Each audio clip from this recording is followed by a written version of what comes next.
I have no clue how to start this.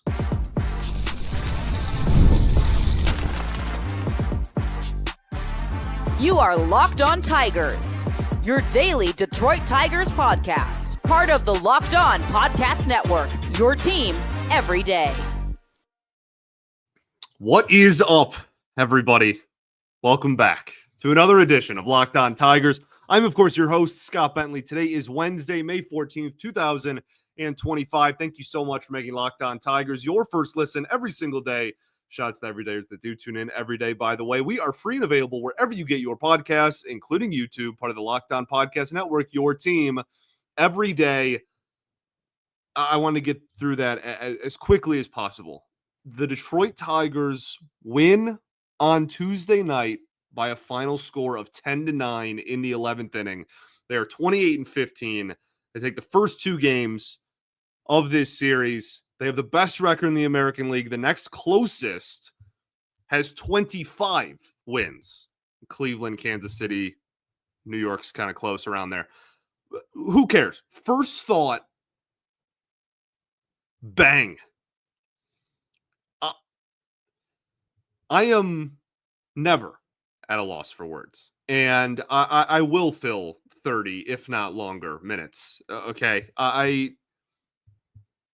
There's not a single person in my life that has ever complained about me being too quiet. I don't know what there is to even say.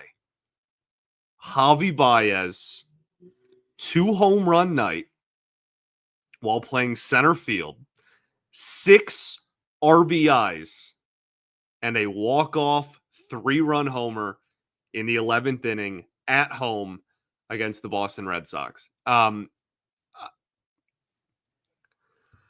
brain is going a billion miles an hour. So if this is an awful show for radio, I genuinely apologize, because it might be, okay? But if nothing else, no matter what you think of the product of this show on a daily basis, if nothing else, I am a fan first, always. And the emotion that has run over me and hundreds of thousands of if not millions of Tigers fans across the globe on Tuesday night is unmatched, man. That was one of the coolest moments, certainly in the last, 8 years of Comerica Park, if not in the history, the 25-year history of Comerica Park. It's so funny because last night I said that the game of the year was the game one of this series, and by that I meant in terms of all around performance. Okay, game one from a third party probably was not a very entertaining baseball game, though. If you weren't a fan of the Detroit Tigers, certainly if you were a fan of the Red Sox, it wasn't very entertaining, right? They clobbered them. It was not a close game for 80-90% of it. This game may be the game of the year in terms of entertainment value. And I'm not sure that it's toppable. I like that I don't even know if untoppable is a word. But you know what I mean? Like it's so you had one of the best all-around performances from everybody on the team in game one, and then you have this unreal game two, because it was so much more than just the ending, right? Like this was back and forth. There were 4 or 5 different ties, 4 or 5 different lead changes, runs through throughout both teams throughout the entire game. You had extra innings going back and forth. You had home runs from both teams and extras. Like this had everything from a marketing standpoint that baseball wants. And the fact that it ends with 2025 Javy effing Baez hitting a 3-run homer is just that is just baseball, man. That is just absolute peak ball. That is magical. I am this is my show sheet for those who are listening and not watching. It just has like every nickname for Javy Baez you could imagine. Over the, I'm going to show you my other option. Okay, I was going back and forth. We're just going to use both and cheat. This was my other one. It just says Javy, but there's a billion A's and V's and Y's, and it takes up the entire sheet. What went right? Javy Baez. Great. Now we can talk about it a little bit more in depth. 2 hanging sliders. And I have just so many thoughts. I don't know how to control. That is a 319 average and an 870 OPS. 870 with plus defense in center field. Can we all comprehend what is happening? I don't know if I can. 2 home runs, 6 RBIs tonight, and maybe more impressive than all, a walk. He drew a walk in this game too. Least we forget. This is exactly what we talked about on this show, like every offseason over the last 3 years, okay? Because everybody talks about, chasing pitches out of the zone, and everybody talks about him chasing sliders and swinging, missing at sliders that are way out of the zone. He had 2 strikeouts tonight. Go watch him. He went fishing on sliders 10 feet out of the zone. It's never going to stop, but he can be productive while doing it. Again, we have been saying this on this show for years now. You can be productive anyways. And he did in his prime. That's what Javy was.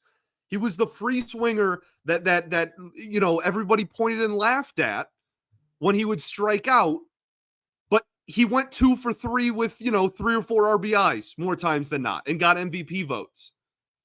This is so special and magical and awesome. Like, I don't know how long it lasts, and I am not here to tell you that this is, he's going to have an 870 OPS this year, or that this is, something that is like the new norm, and he's just going to be this for the rest of his Tigers career. I'm not here to tell you that that's the case. I don't even know if I believe that that's the case. I don't really know which way is up right now. But ultimately, to tell you the complete honest truth, I don't care right now. I don't care how long it lasts. This has transcended Detroit media and Detroit fandom and is now genuinely one of the coolest stories in baseball. And watching him on the field, it genuinely, I've said that word about 62 times already, it really does look like the joy is back and that he is having fun playing baseball again. And from an analytical, strictly on the field perspective, your lineup just got way deeper with Javy producing, right? This offense that was shaky going into the year and you didn't know how well it was going to produce, it now looks a whole heck of a lot better. This guy has been dragged and put through the absolute ringer from this fan base and from the media. I am included in that. And I cannot tell you how much joy it brings me to watch him thrive, given all of that. He has not said a word. He has not spoke up and been like, no, people shouldn't be saying this. He hasn't been like, oh, like, screw the fans for doing that. He has, real G's move in silence like lasagna. He has said nothing of the sort. He has taken responsibility. He has answered all of the media's questions after all of these bad moments over the years. He's had his character questioned by people that have never met him, right? He's had people, there were people, I remember when the narrative, what was it, last year, 2 years ago, when the fan base was talking about like, oh, he just doesn't even care. He's playing center field for you and batting 9 while making like $25 million. And it now has an 870 OPS. I could not be happier. And I hope I will like forever root for him. You know, in an Old English D. Like it is such a cool story. Aside from just the fact that it's helping our baseball team win games. And I think the coolest part of it and all of the emotional aspect of it and off the field stuff, the coolest part is that Javy Baez is finally 3 years. I'm not telling you that this means the contract is worth it. I'm not telling you that the last 3 years have made this 6-week stretch worth it. That is not what I'm saying, because that is obviously not true. What I am saying is that 3 years later, even if it doesn't last, he is finally helping you win ball games, and the Detroit Tigers have the best record in the American League. Let's talk about everything else that happened in this ball game, shall we? We'll do that right after this.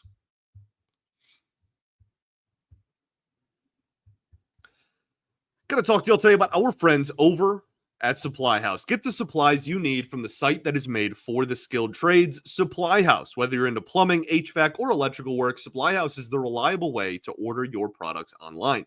Their easy-to-use website is packed with helpful resources and the latest product info to help you get the job done right. Plus, with a very competitive inventory of over 200,000 parts from 400 plus top brands, you'll find exactly what you need delivered fast from coast to coast. If you need help with an order, Supply House offers expert support and industry-leading service, so you'll always talk to a real person. And for trade pros looking for an extra edge, their free TradeMaster program offers exclusive perks like a dedicated phone line, free shipping, and discounts on every order. Thousands of skilled professionals are already taking advantage, and now it's your turn. So join the TradeMaster program today at supplyhouse.com/TM and start ordering plumbing, HVAC, and electrical supplies with just a few clicks. Use promo code SH5 for 5% off of your first order. That's supplyhouse.com.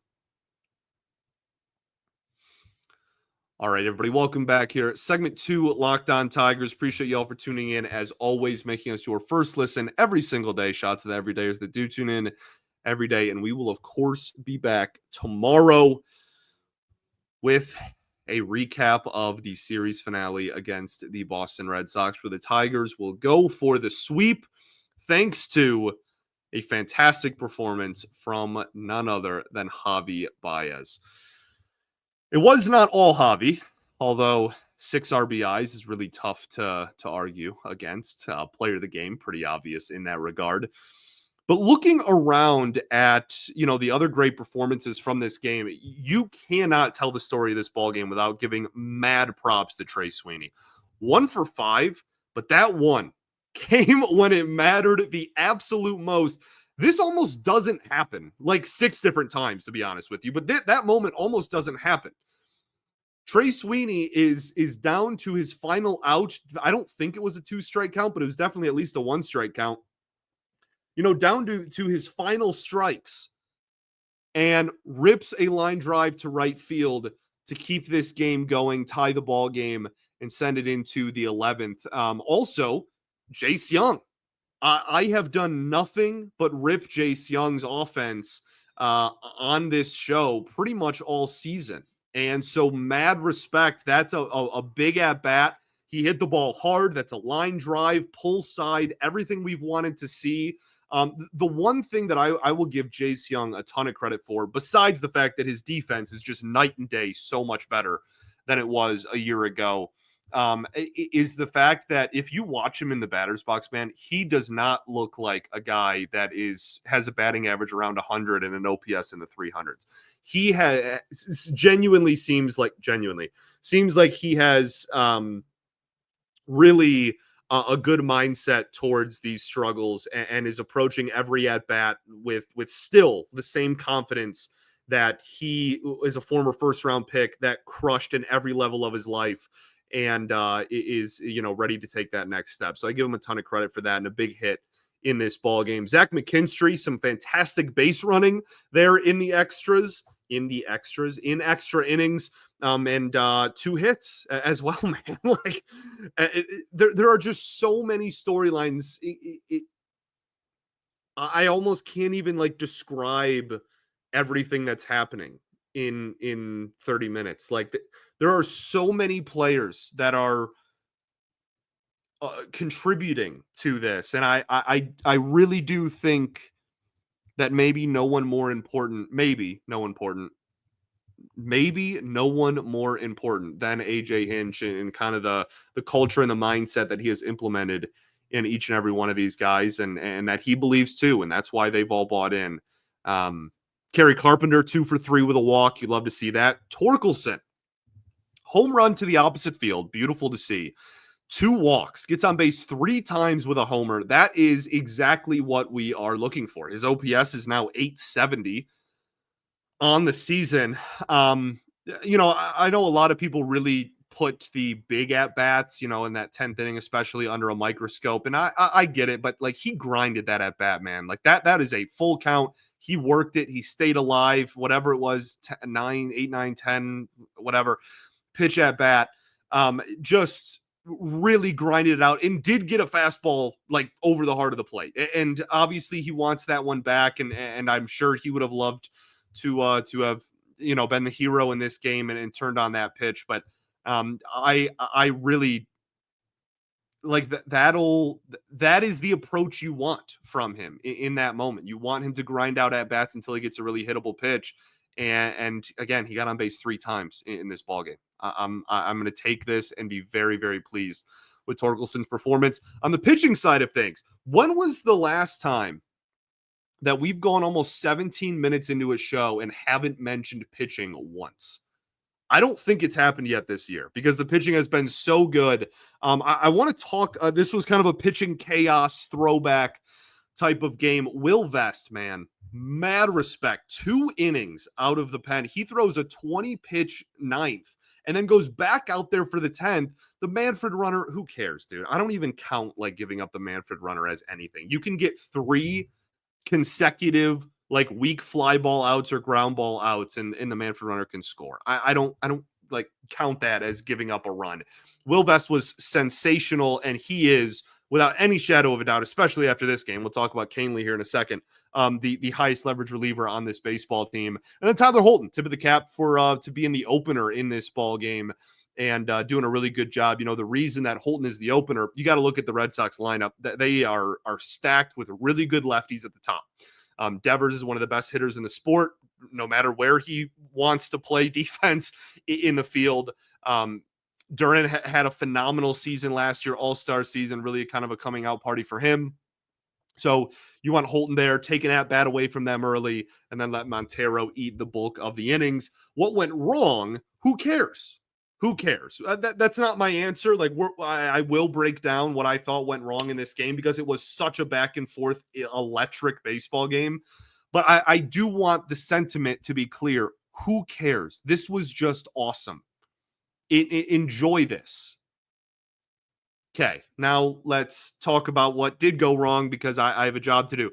Riley Green, some rough at bats in this ball game. I'm going to be honest with you. He had a great defensive play in this game. We'll talk about later, but not a very good offensive performance. It just, even though he is, he's hit some homers and he's had some decent games, we still haven't seen like a hot stretch from him. Like it feels like it's all, it's like when you're riding passenger seat with your friend that's a really bad driver, or like, when you were growing up and your like friend first learned how to drive and you're driving with them and they're just like slamming on the brakes and then flooring it and then slamming it. Like that's what his season has been. It's just been this like herky jerky, whiplash type of thing where it's just fantastic and then it's really bad and then it's great and then it's all, and we're it's funny because that's kind of the opposite of his career. He's been had a career of stretches, cold stretches for a month, long, great stretches for a month.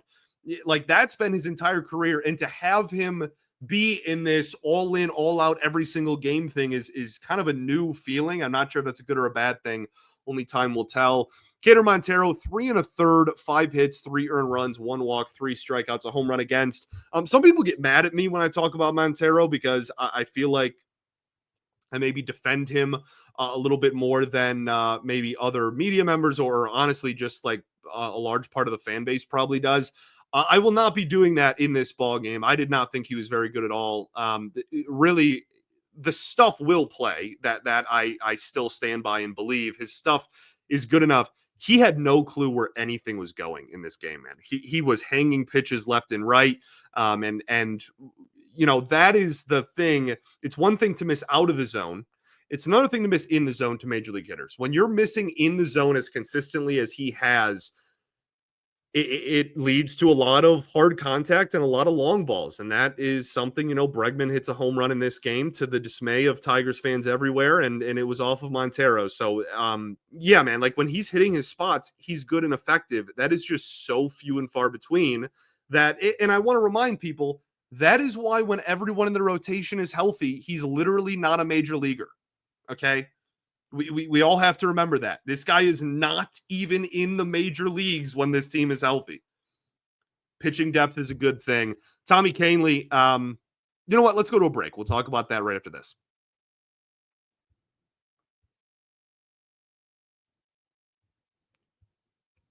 All right, everybody, welcome back here. Third and final segment, Locked On Tigers. Appreciate y'all tuning in as always. Tommy Kahnle, this was my opinion of this is not like Kahnle's, fine. And I still believe in the arm. My genuine reaction to this was like, this was bound to happen eventually. Like he had a 0.66 ERA going into this outing.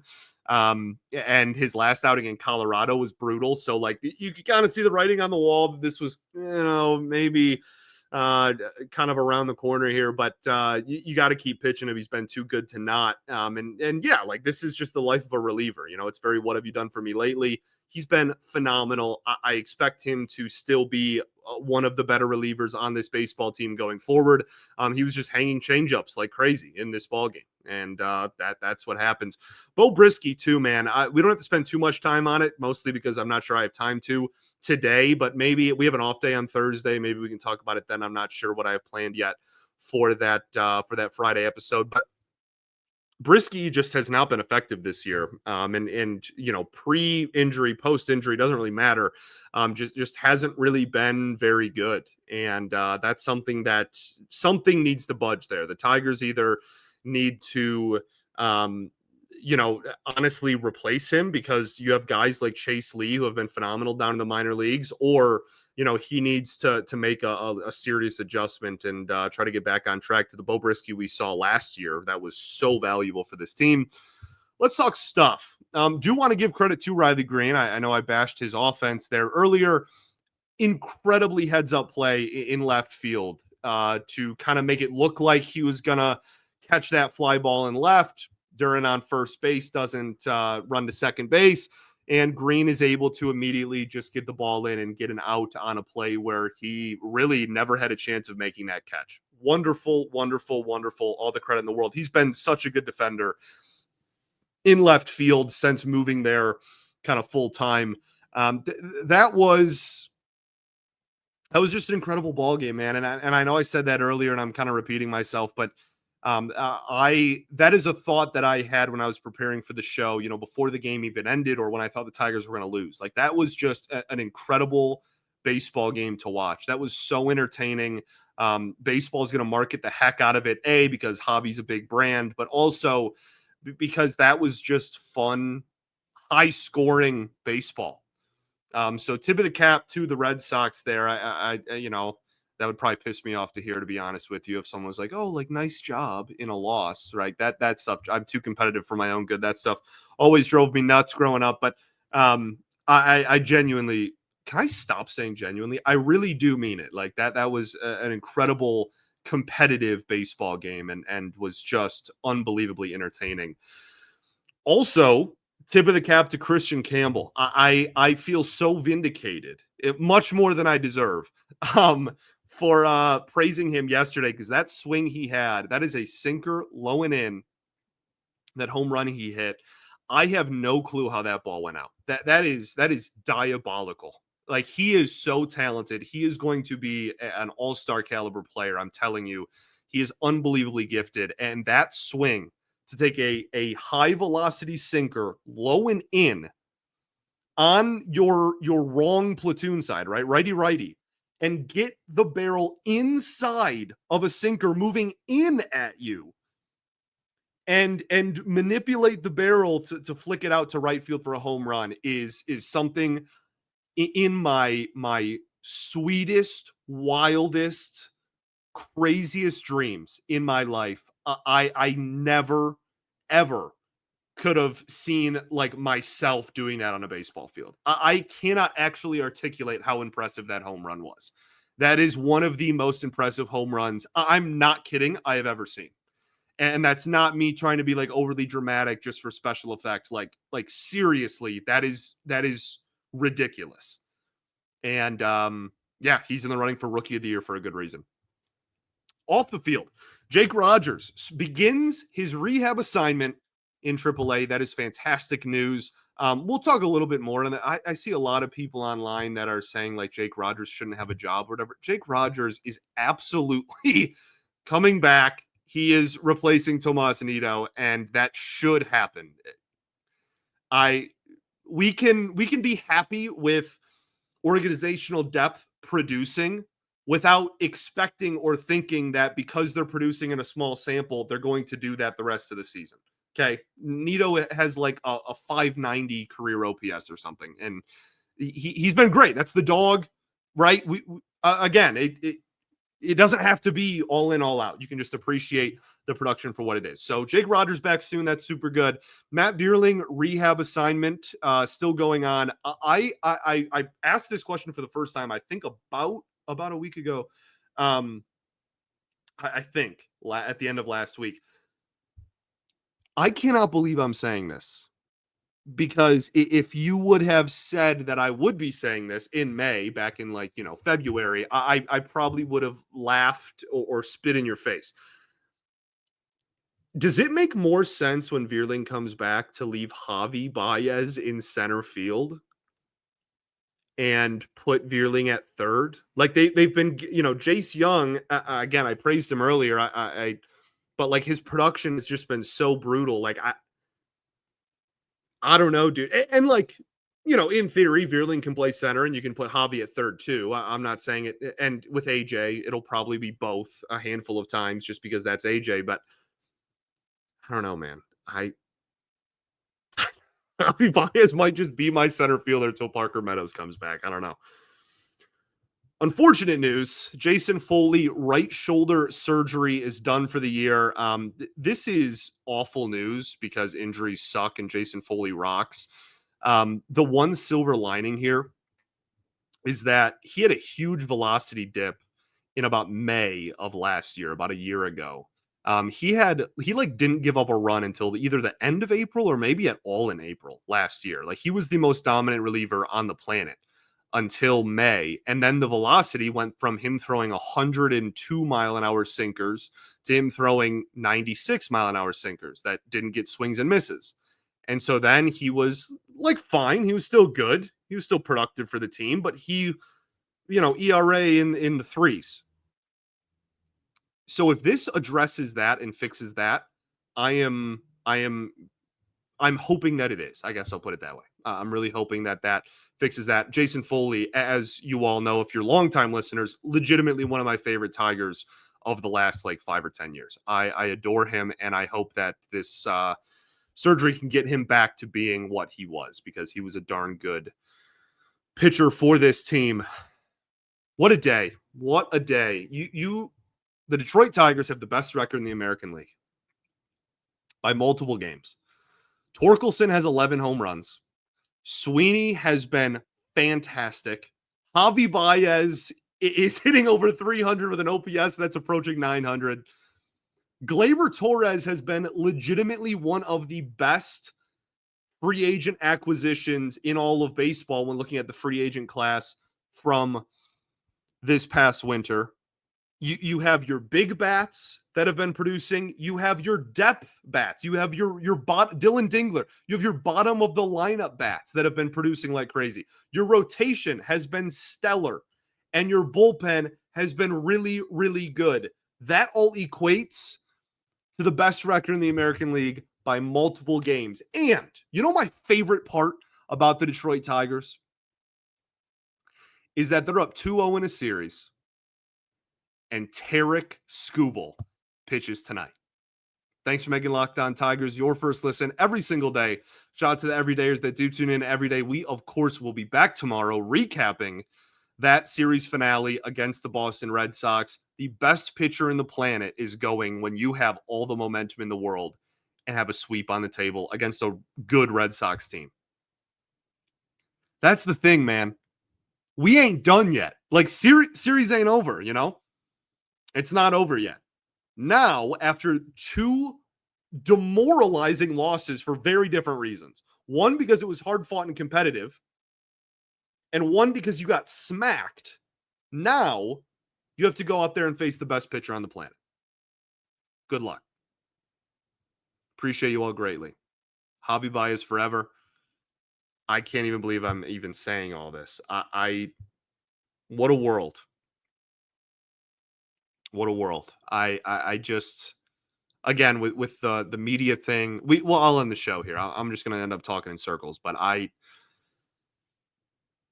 it's just so awesome. I say this all the time. I would 10 times out of 10 rather be wrong about a player and have it benefit the Detroit Tigers. And